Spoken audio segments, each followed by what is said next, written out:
Okay guys, what is up? It is Than from Untitled Gardens, and I just got a new toy.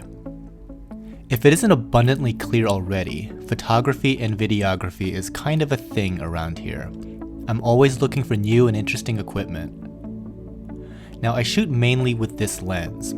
It is a 100mm Canon macro that most people consider one of the best out there for this type of work. Just about every coral picture or video you've seen from Untitled Gardens was shot with this lens. If you're looking for a top-end Canon macro lens, I cannot recommend it enough. The images are just glorious. The new toy I got though will allow a much closer look than even this lens is capable of. It's this guy here, the Canon MPE 65mm. This is a unique lens design that I think only Canon makes. This guy's capable of shooting up to 5x magnification. So what makes a macro lens special is that it can shoot subjects at a 1:1 ratio onto the camera's sensor. This lens gives a 5:1 ratio, so you can think of it more like a microscope. As you turn the ring, thus increasing the magnification, this lens gets huge. It is practically a foot long at the 5x setting. This lens is possibly the most challenging lens to use. At the 5x setting, it's incredibly sensitive. Any slight movement will mess up the image. So fine, put it on a tripod, problem solved, right? Well, almost. This lens has no ability to focus. That ring I was turning is a magnification ring. There's no focus ring. So in order to focus this thing, the entire camera has to be moved in and out. But as I mentioned, it's incredibly sensitive. So we need this. This is a macro focus rail. You set the camera on this, and by turning the screws, you get precision adjustment and thus focus. Well, wow, that's a pain in the butt. As I mentioned, this is the most challenging lens that I've ever worked with, but I think it is worth it for the final product. The lens is able to show you images so close, it's almost impossible to tell what the coral even is. So take this coral here for example. Look over it for a little bit and then take a guess as to what it is. I'll come back to this at the end of the video. In this next segment, I want to show the differences in magnification using an elegance coral. Earlier I talked about how this is a difficult lens to use because of the focus issue. Now that's more or less an ergonomics problem that the macro rail solves.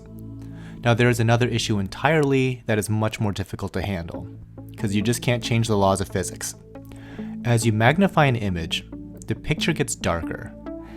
Now the aperture is the size of the hole in the lens letting in light. The higher the f number, the smaller the hole. So a weird thing happens with magnification. You get a multiplier effect with aperture, making it effectively a super tiny hole that allows in almost no light. Now, I have to do some serious witchcraft to even get an image to show up, but when I do, I get shots like this.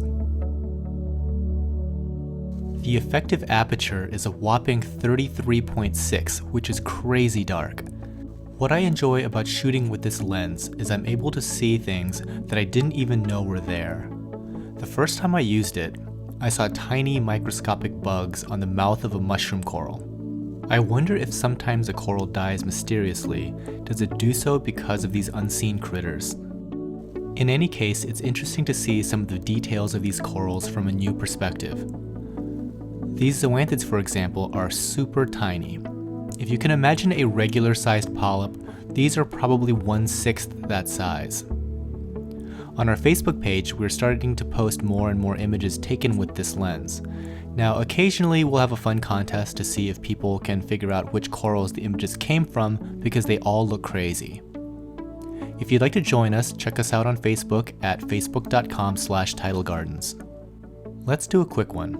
Remember that mystery coral from earlier? Have you figured out what it is yet? If you guessed a bird of paradise seriatopora, you win. So here's a shot of the full coral for comparison. Thanks for watching guys, and remember to check us out on Facebook. We post tons of photos on there as well as other kinds of reef-related goofiness. If you're in the US and want to pick up some corals from us, check us out at titlegardens.com. we are almost up to about 200 What You See Is What You Get corals for sale, and the site is updated almost every day with new corals. Thanks again, happy reefing.